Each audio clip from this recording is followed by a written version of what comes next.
கிருபானந்த வாரியாரின் பொன்மொழிகள். நண்பர்கள் இருவர் ஒரு மாந்தோட்டத்திற்குள் சென்றார்கள்.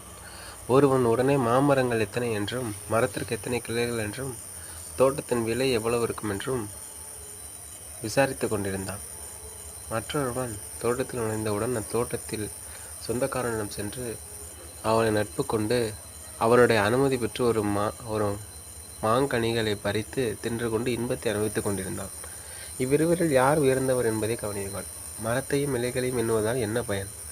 பசியை நீக்க வல்ல பழத்தை அளவா உண்டு மகிழ வேண்டும். அதுபோல உலகத்தவர் பலர். கடலின் ஆழம் எவ்வளவு? உலகில் மனிதர் எத்தனை கோடி?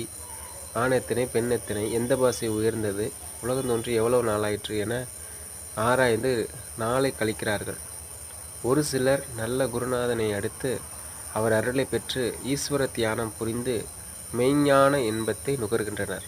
நன்றி. கிருபானந்த வாரியார்.